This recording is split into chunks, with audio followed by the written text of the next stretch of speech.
What's up guys, welcome back to another video. So today is going to be the end for the beginner's guide for the extreme raid, since this is the last extreme raid right here, the East raid.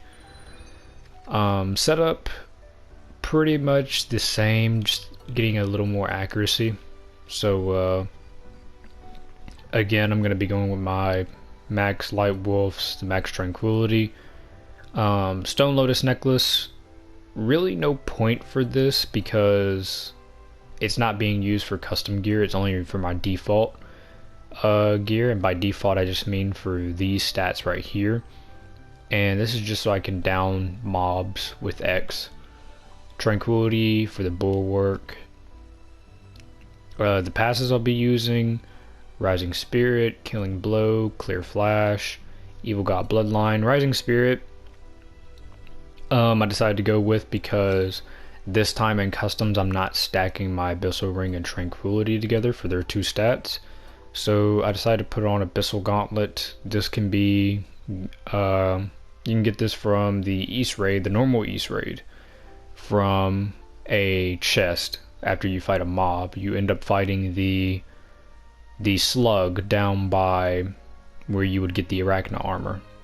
And I got the passive on this as well for Rising Spirit, so when I activate this skill, I'm getting this Rising Spirit plus that one, so that's 10% as well. Killing Blow as well, because that's something I would say you should always have if you can. Clear Flash for more super art duration, Evil God Bloodline for more strength. So same thing here, Steel Riding Armor maxed for the down incarnation, the Abyssal Ring for the strength, dex, and the crit. Final Revolution, the only thing I changed for hazard skill is, again, I'm not stacking with the Tranquility Ring, so I decided to put on Spirit Artisan Collar with high dex and high crit on it. You can get this from the Legendary Smith from crafting. I also put that on my Nightmare, well, I did have it on my Nightmare Rain. Let me go ahead and put it back. So Spirit Artisan, there we go. Actually, let me check that other one I just had, because I think the other one's pretty good too. If you can get one with also the passes on it, that'd be great. Yeah, this one's slightly lower dex and lower crit. Not bad though, it can definitely pass still though. Starburst, same thing. It's just set up like Shine Circular basically. EX Go Berserker, Galvanize, same thing here, it's just the cooldown duration. That's pretty much on all these skills, the exact same setup on the combat skills is the cooldown duration.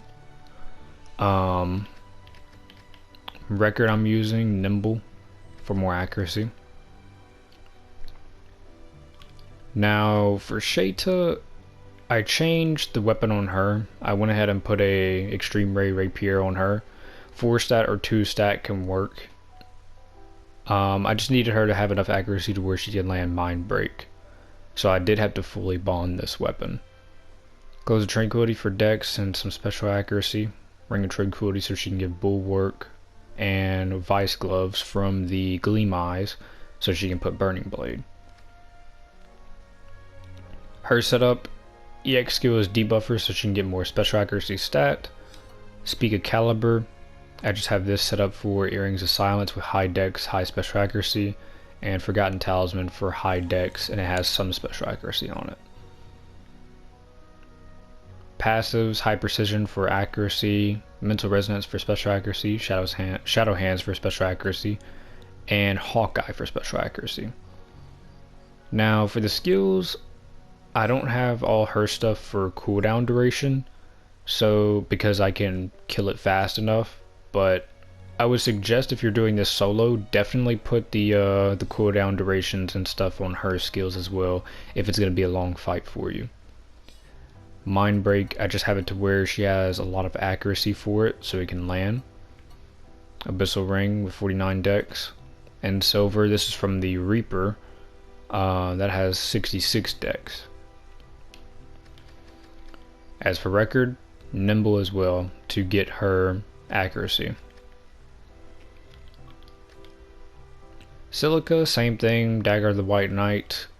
Only at +5, which I don't think she has enough. I think she barely has enough accuracy to hit. She'll hit here and there. What matters is just if she can get Shadow Stitch, you know, at least. Close of Tranquility, Earrings of Silence, and Abyssal Ring for the wits. EX skill is debuffer. Shadow Stitch is pretty much the same as like Spica. Just Close of Tranquility, a Stone Lotus for accuracy, and Landscape for special accuracy, plus the passive. You get this from the West Raid. This is from the final boss chest. This is Extreme Raid exclusive. Passive, Shadow Hands, Mental Resonance, Spiritual Cage, and Hawkeye, which Spiritual Cage I really won't need on her. So honestly, I could put an accuracy passive right here. Since the fight won't be long at all, I'll be able to kill it before I even need to get anything else. So yeah, I can go ahead and put a another accuracy passive on her. At least just to get that accuracy on Shadow Stitch a little bit up there. So skills, Venomous Cursed. I have this skill ticked. If you don't know what the ticks are, you go to skill map, click X on the skill, and you can use skill points to buy these, turn them on and off. So I got that on her. Black Chains, that's what I have.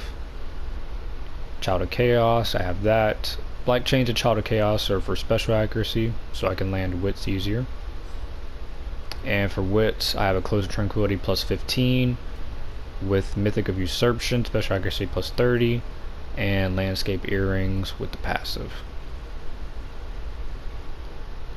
Now Philia, Vein Shredder, this is just purely for Tiger's Resolve. White Mist, purely for Reaper's Wrath. Ring of Tranquility for Bulwark, and Wood Ornament Belt for Firebolt Plus. Now she's buffered to increase her range with her AoE, so I can at least, you know, be somewhat of a distance away and use her buffs and they'll reach me. So for me, I put SP regen on since AIs probably won't be able to hit to regain SP.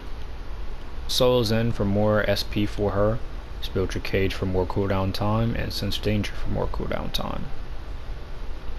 So Philia, out of all the AIs I've got, she's the only one that I have all the cooldown reduction stuff for, because she's my main buffer and the one I'll need for most of my buffs right here. So, as I said before, if it's your first time and it's going to be a while for you to kill it, definitely put it on these users as well, except for like on wits and on Mind Break, because you want to have accuracy, a lot of accuracy for Mind Break, and wits you want to have a lot of special accuracy. Also, Philia's record is Born Leader. That's pretty much it for the build. Now for accuracy requirements, I don't have like I don't fully remember what was needed for level 50 back in the day. I'm gonna guess it was around 600 plus accuracy needed. For level 70 you'll need 550 plus, level 80 you'll need 490 plus, level 90 you'll need 465 to 470 plus, and for level 100 you'll need 440 plus. Keep in mind your equipment and your character level can play a part in damage and how your accuracy is. Also, one quick thing is we are going to be using food for the boss fight, and that will be the meat and cheese hyogi, and that will give you strength plus 10%. You can get this from a vendor in Centauria. I believe I showed that in the North Extreme Beginner Setup Guide already. But first person we're going to take in is Philia, since Shayta and Silica aren't needed for killing Golem and doing the crystal. So I'll also be showing the crystal routes just in case if you don't know, or if you don't know how to get to one. So I'll start up the extreme raid and we'll get to it. Another thing I want to say is Firebolt Plus is really the only skill speed we're getting from the buffs that I've got. So we are going to be throwing in an accelerator as well. So first thing is first, once you start this raid, be it solo or multiplayer, you want to take out Golem first, since crystals aren't hard, since you don't need accuracy to hit the crystals.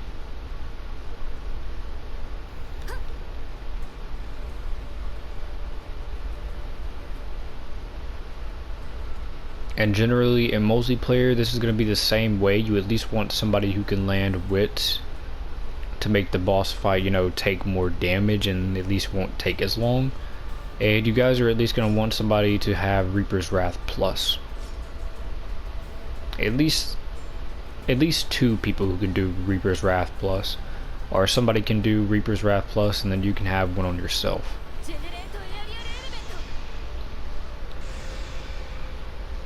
First things first, get an accelerator. If this guy is going to be a long fight for you as well, for your first time, I suggest bringing the Eye Wall incarnation, which I don't think I've shown where to get that, but it's in Revalia Forest. You can get it from a chest, and it blocks against projectiles, but keep in mind, put that on your default armor, and if you use a sword skill and the enemy shoots you, you're going to take damage because it's switching to that gear. First things first though is buff.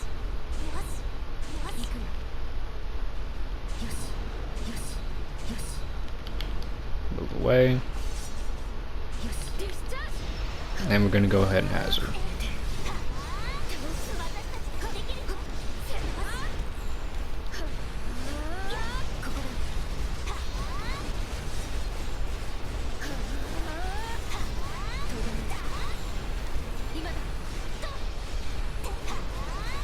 Also note that in multiplayer, the Golem can be tricky because he can get up, like you can hazard the Golem and he can just completely get his hazard stat removed. So like say you hazard him and you're about to down him, you know, you gotta do one more button press to fully down him and he'll just instantly get out of it.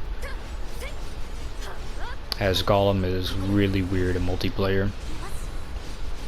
But you just want to take out these crystals. Again, you don't need accuracy for these, you can just straight up hit them. You can even hit them on death game.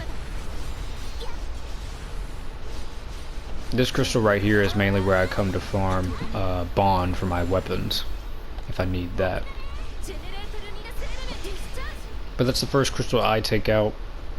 And then you just want to head right back down the first pathway you came up to fight Golem, because we're going to be taking out the spawn crystal, which is right there.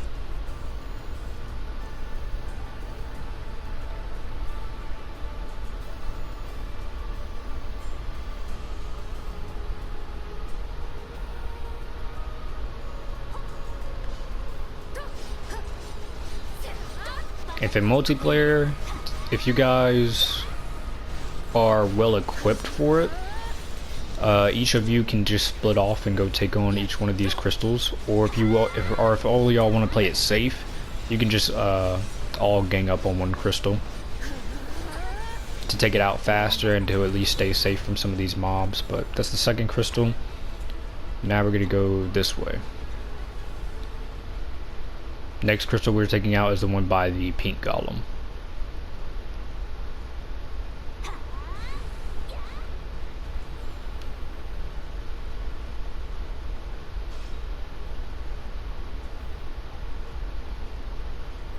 So right there's pink Golem. You head over to this left, and there'll be this room with mobs, and then this crystal in the middle.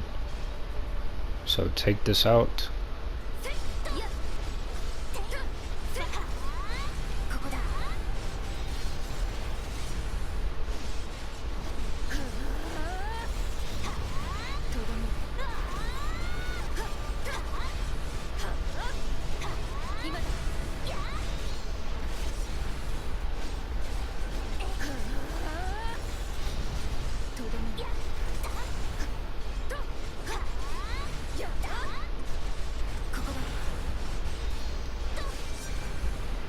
Okay, so that one's out.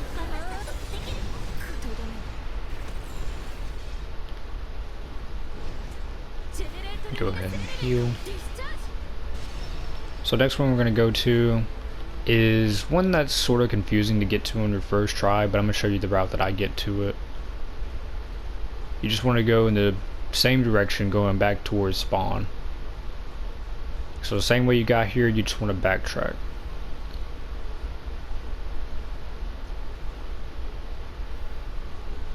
Then right here, take a left, and then right up here you want to take a right and go up this staircase.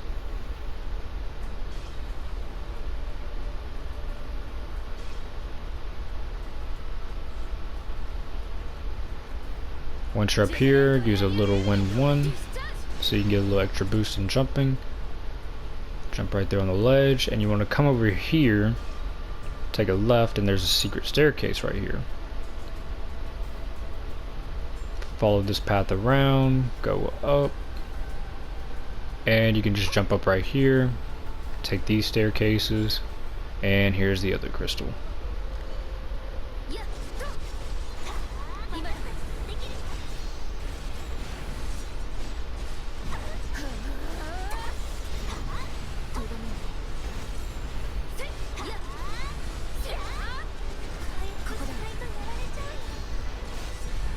Go ahead and take this out.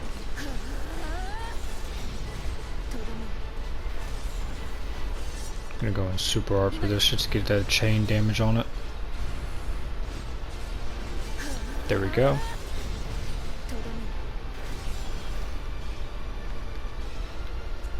And now for the last crystal, you just want to go straight down towards the boss room. So you can take this path right here, or you could have gone over there and just dropped down. They both go down to the same place, so it really won't matter.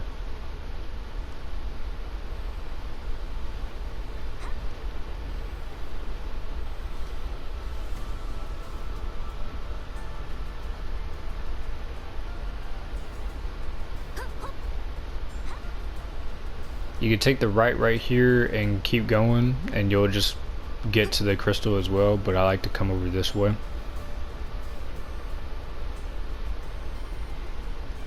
gonna go ahead and use galvanize so I can get the chain damage on this as well, kill it faster.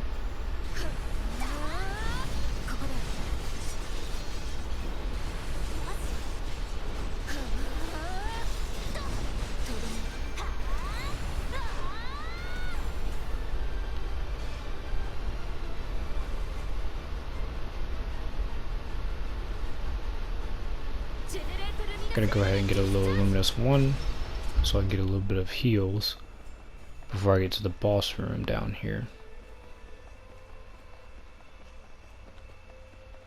I'll say before you guys end up fighting the boss, at least make sure you're fully healed just in case. If you know you can't survive one hit from the boss, make sure you have that. If you're a multiplayer or even just solo, make sure you at least carry a dark level 2 on you, so you can cancel out any of his moves. Keep in mind as well, he is going to be backing up a lot. He's going to pretty much back himself up. As soon as the fight starts, he'll pretty much just be walking backwards all the way to the other end of the map of the arena.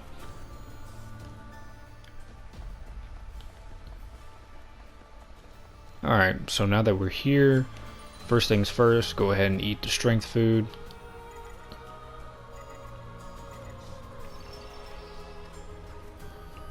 Now, first person I'm going to be buffing with is Shayta.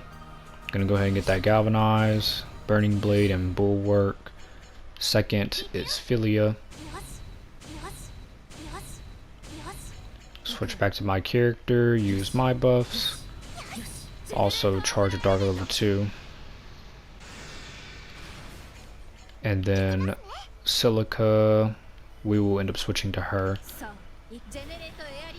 Now, I kind of messed this up since I used the buffs before charging accelerators on hand, but I'm just going to go ahead and charge 1. 1 will be good enough for now. Like I said, just to be safe, keep a Dark 2 on you, and also get your other AIs with an accelerator 3. Just in case. Hopefully they don't use it. If you have the other 2 AIs using it, hopefully they don't use it before you need them. But, yeah. So first things first, Mind Break. Go ahead, place Accelerator. And gonna go ahead and put Wits on him. Now I can switch to my character. Down him. And do my damage. And just keep telling your debuffer, your two debuffers for speed, just keep telling them to, you know, do their little attacks so that they can constantly have that put on them.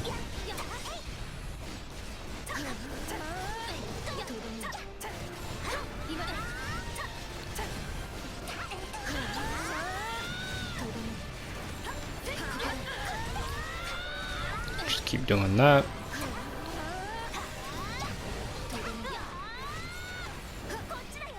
So don't have another Galvanize, so I'm just going to make do with this speed for now.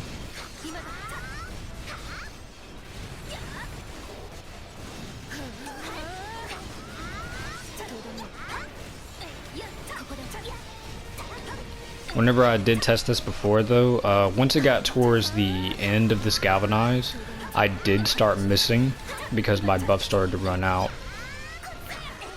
But that'll be alright because by then, Philia will pretty much have those buffs back, so I can just buff again.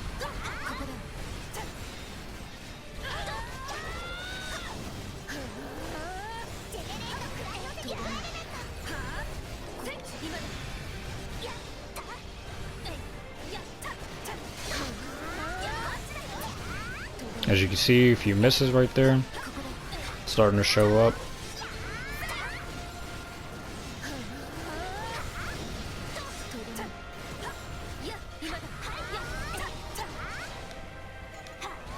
Go ahead and tell them to do that.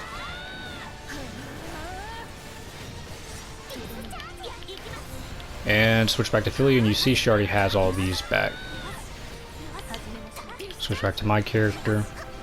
Dark level 2 on him with that. And now just pretty much finish him off by hazarding. He's about to teleport to the middle. I'm gonna use Dark level 2 on that because I don't want him to teleport. Command them to do those again. And like I said, just hazard him again.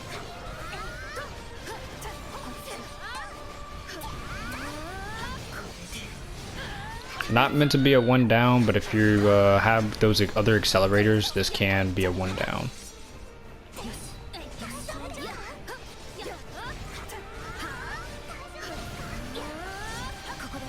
And just finish him off like this.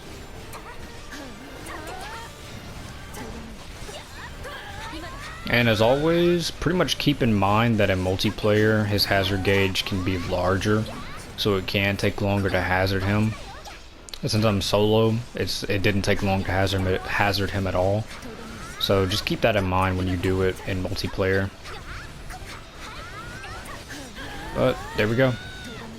Like I said, it can be a 1 down if I had those other accelerators and stuff. But that's pretty much how it goes for me. That's the build and the stuff I would recommend for the East. And that's pretty much it. Like I said, this is it for the beginner's guide for these extreme raids.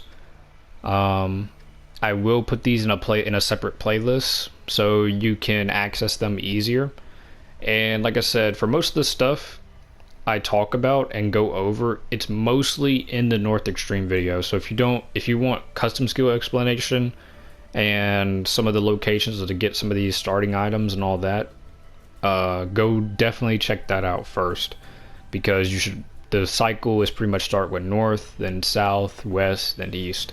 So to pretty much learn the basics, look at the North Extreme video. And like I said, that's pretty much it. Just keep in mind for all this stuff, and like I said, keep practicing, get the mutants and get your weapon levels up, get the proficiencies, all of that, you know. And if you are somebody who just doesn't have internet or can't do mutated beasts and can't go past +5 weapon enhancement, you can still do these without +25 gear. You can still do it with +5 gear. It's just you're gonna struggle harder because you have less damage and you also have less accuracy. So you can still do it. The only thing is that's going to be different is you're just going to need a lot more accuracy, so you're mostly going to have to probably use a lot of sword dances. If you don't know what sword dance is, it's this skill gives you accuracy. So you're mainly probably going to have to use that. And you're pretty much going to have to use all accuracy passives as well, which you can still do damage with all accuracy passives. But just keep those things in mind of player level and equipment level. But anyway, that's it for this video, and I'll see you guys in the next one. Peace.